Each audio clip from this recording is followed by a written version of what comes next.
Hello everybody, this is your girl Asia from the Rant Fango channel. I am back today with another video. Welcome back. As promised, like I told y'all, I'm coming on here today to make an Incredibles 2 rant. I'm sorry, but this movie is just not good. This is my third time watching it. Like I said, the first time I watched it, didn't remember it. The second time I watched it, I kind of watched it, but I watched it by... I walked into the movie... I cannot fucking talk. I do this all the time. I walked into Incredibles 2 when I watched it the second time with my brain saying it's not going to be good. And after watching it today, this movie is not good at all. It's so fucking boring. This movie is 2 hours and 6 fucking minutes. The plot is not good.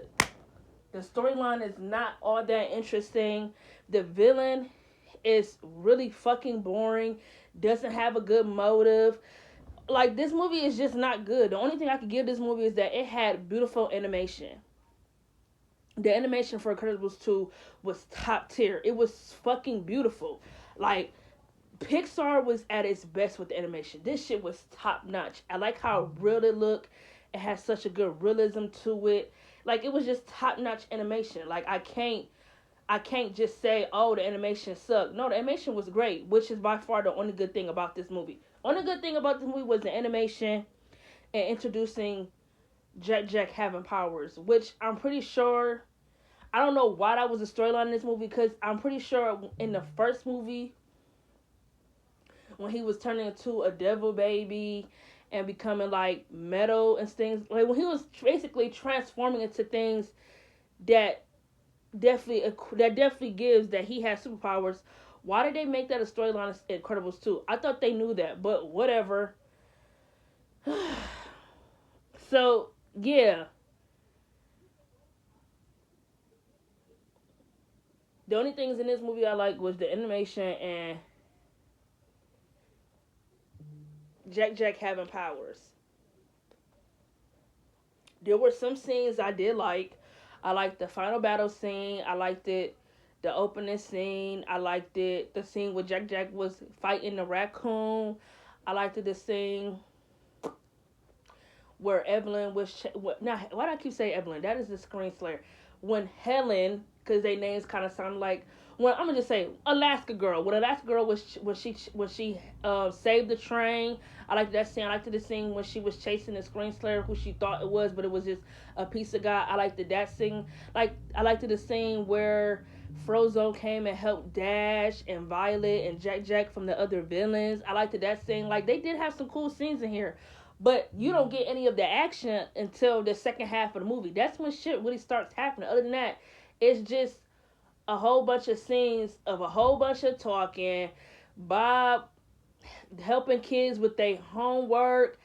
Jack having his superpowers. And Elastigirl just doing missions. Like, up until the second half where Elastigirl finds out that Evelyn is the Screen Slayer. And the Screen Slayer tricks Bob and to come to save Elastigirl. That's when this movie really starts to get interesting. Like, the final battle scenes and the fighting scenes really save this movie. Because other than that, you really can fall asleep up until those scenes come on. Because this movie is really fucking boring. Like, this movie is a motherfucking snooze fest. Like, it's a snoozer. Like, this movie is not good. Like, I'm trying to understand what makes this movie so good. Like, were we all watching the same movie? Like, I don't get it. Like, the Screen Slayer has to be one of the worst villains ever, right? I'm gonna just sum up what her villain arc is. Y'all know how America has a president? So let's say if civilians feel like, oh, we don't need a president to keep us in order. We don't need a president to tell us, oh, this is how we're gonna be civil. Basically, we don't want someone telling us, we don't want no one ordering us around. That is what the Screen Slayer villain arc is all about, for real. Evelyn, aka the Screen Slayer, does not like that civilians have to depend on superheroes on whether or not they're going to be saved or whether or not they're going to be safe. She blames superheroes for the death of her father and her mother having a heart attack, because when the superheroes got banned, their father was not able to call the superheroes to come help him if their house got robbed or anything. So she feel like because superheroes is what he depended on, it's what got him killed. Because had he been smart, he wouldn't have put his life in the hands of a superhero, right? So she feel like civilians are weak to feel like we have to depend on or lean on other people's shoulders to do what we gotta do. And I just feel like that's so fucking boring. It's cookie cutter as fuck. Like, oh my gosh, she hates superheroes.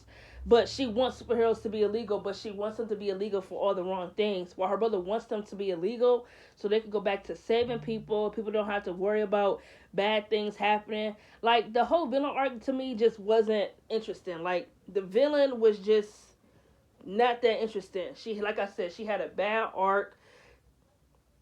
Just stupid as fuck. Like, not good at all. Like, the only thing the Screen Slayer had was like a really cool look. I liked the Screen Slayer's look, but other than that, it had like a really bad arc because it's like, okay, I get it. You think civilians are weak. You think people are weak because they have to sit around and wait for heroes to do all the work that you feel like that you think that she feel like civilians could do on their own. It's like, really? That is the best they can do for a villain arc? I think what really fucks me up is that Incredibles came out in 2004, right? Incredibles came out in 2004. Incredibles 2 came out in 2018. They have 14 years to get the script together and figure out what they really wanted the plot to be. You mean to tell me within those 14 years, that is what they wrote down for their villain arc? They didn't try to at least make it somewhat interesting.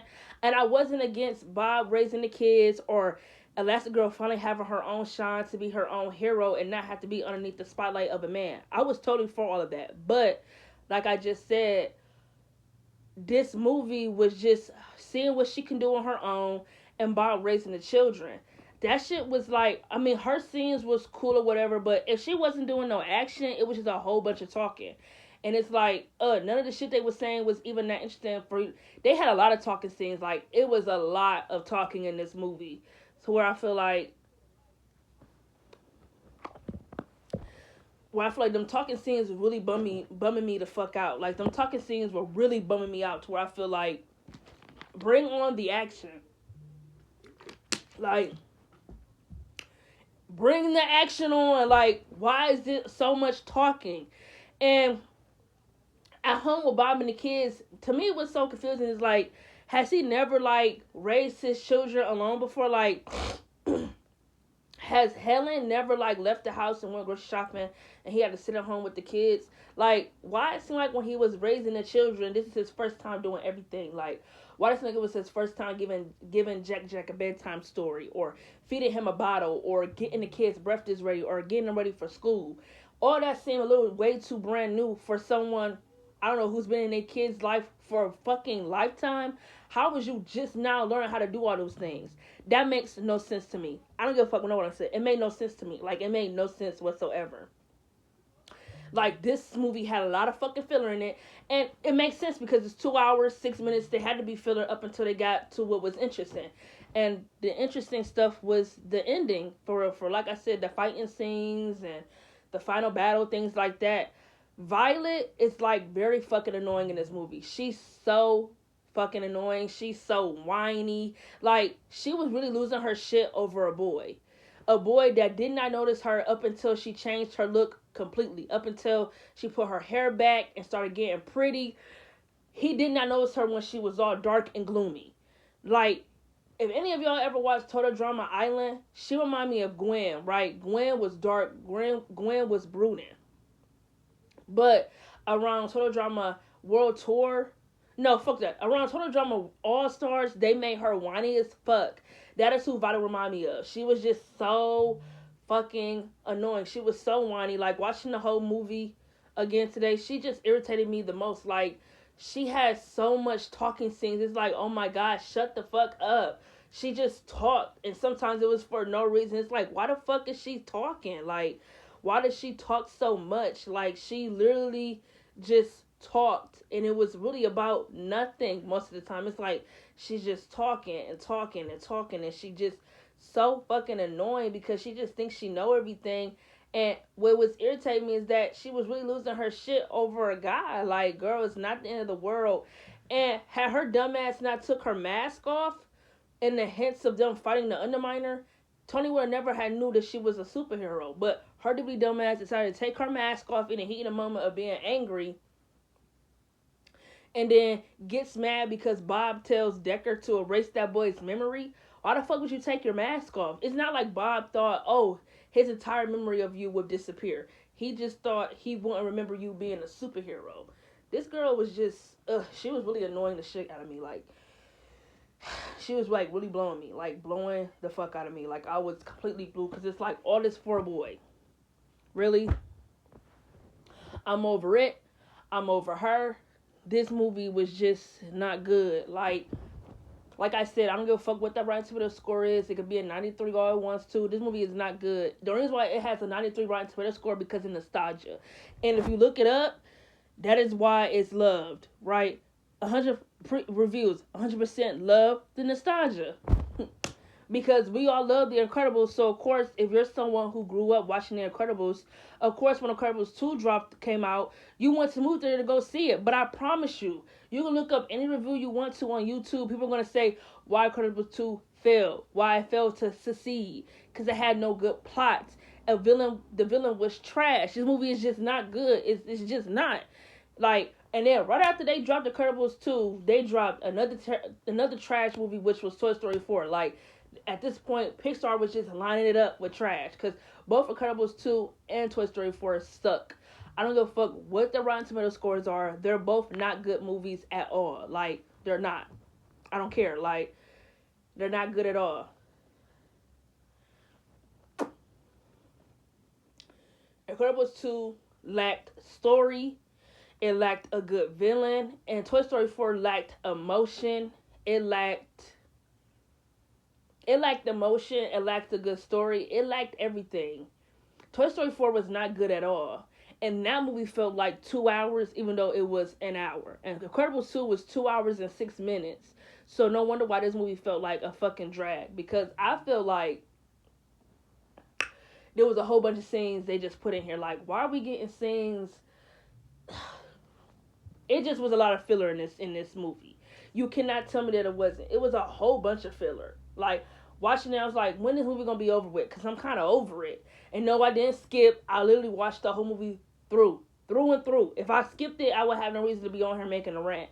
But I watched it fully through. And this movie sucks. I don't give a fuck how any of y'all feel. Y'all can feel any type of way y'all want to. Be offended. Please don't be offended. I said what I said.